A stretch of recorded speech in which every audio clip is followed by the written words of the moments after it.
بسم اللہ الرحمن الرحیم۔ حضرت زکریا علیہ السلام کو قوم بنی اسرائیل اور پیغمبروں میں برگزیدہ بنا کر بھیجا گیا۔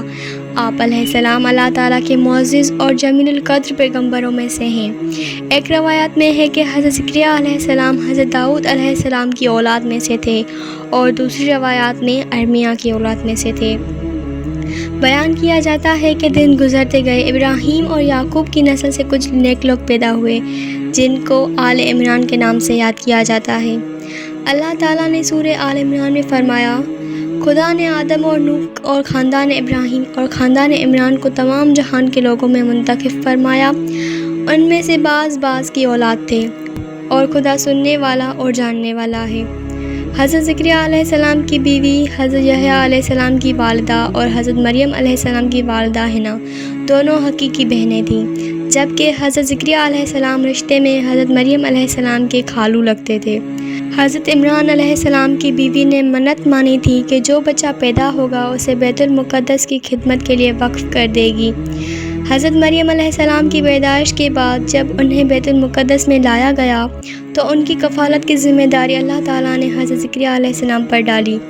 آپ علیہ السلام بنی اسرائیل میں معزز شخص مانے جاتے تھے۔ حضرت زکریا علیہ السلام کی کفالت میں مریم علیہ السلام نے بہت اچھی پرورش پائی، اور وہ نیک، عبادت گزار اور بہت زیادہ سچ بولنے والی تھی۔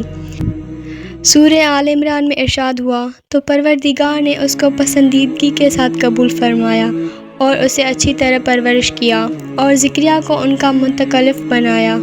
زکریا جب بھی عبادت گاہ میں مریم کے پاس جاتے تو ان کے پاس کھانا اور پانی دیکھ کر ایک دن مریم علیہ السلام سے پوچھنے لگے کہ مریم، یہ کھانا تمہارے پاس کہاں سے آتا ہے؟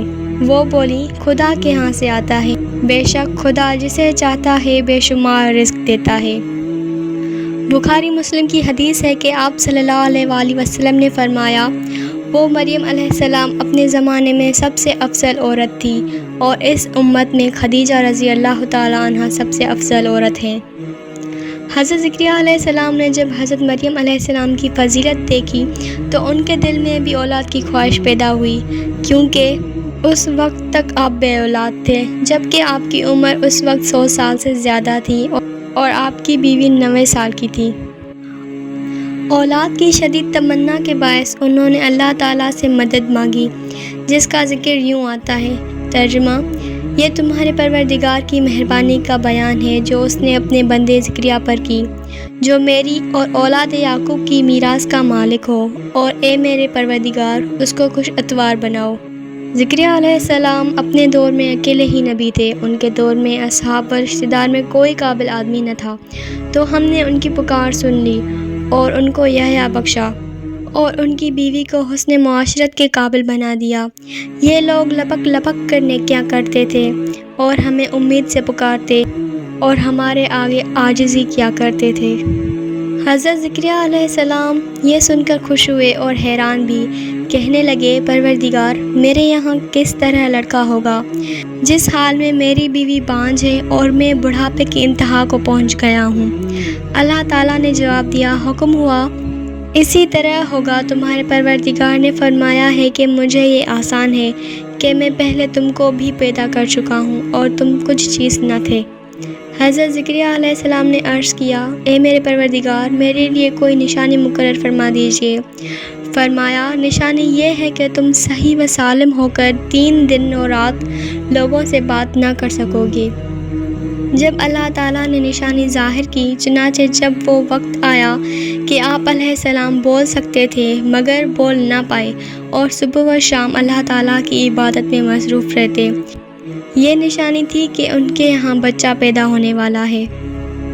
پھر وہ عبادت کے حجرے سے نکل کر اپنی قوم کے پاس آئے تو ان سے اشارے سے کہا، صبح و شام خدا کو یاد کرتے رہو۔ اللہ تعالیٰ نے سورہ آل عمران میں فرمایا، وہ ابھی عبادت گاہ میں کھڑے نماز ہی پڑھ رہے تھے کہ فرشتے نے آواز دی کہ زکریا، خدا تمہیں یحییٰ کی بشارت دیتا ہے، جو خدا کے فیض یعنی عیسیٰ کی تصدیق کریں گے اور سردار ہوں گے، اور عورتوں سے رغبت نہ رکھنے والے، اور خدا کے پیغمبر یعنی نیکوکاروں میں سے ہوں گے۔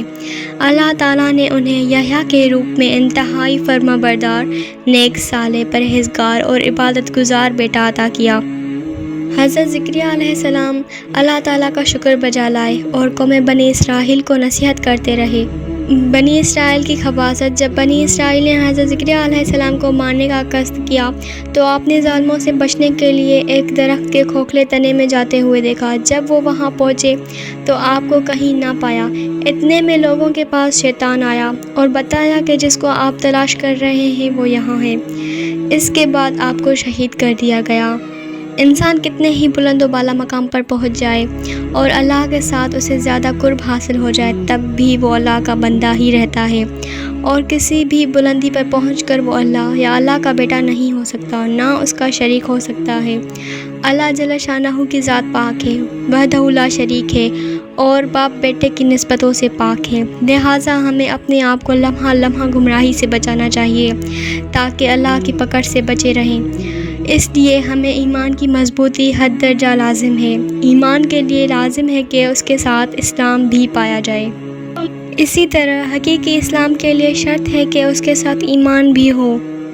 ایمان دین کی ہر اس بات کو دل سے سچا ماننے اور زبان سے اس کا اقرار کرنے اور اپنے عمل سے اس کو ظاہر کرنے کا نام ہے جو اللہ تعالیٰ نے اپنے بندوں پر مقرر کر دیا، جبکہ اسلام اطاعت، فرما برداری اور عمل کرنے کا نام ہے۔ اللہ تعالیٰ ہمیں پرہیزگاری عطا فرمائے اور دین کی تعلیمات پر پورے طور پر عمل پیرا ہونے کی توفیق عطا فرمائے۔ آمین یا رب العالمین۔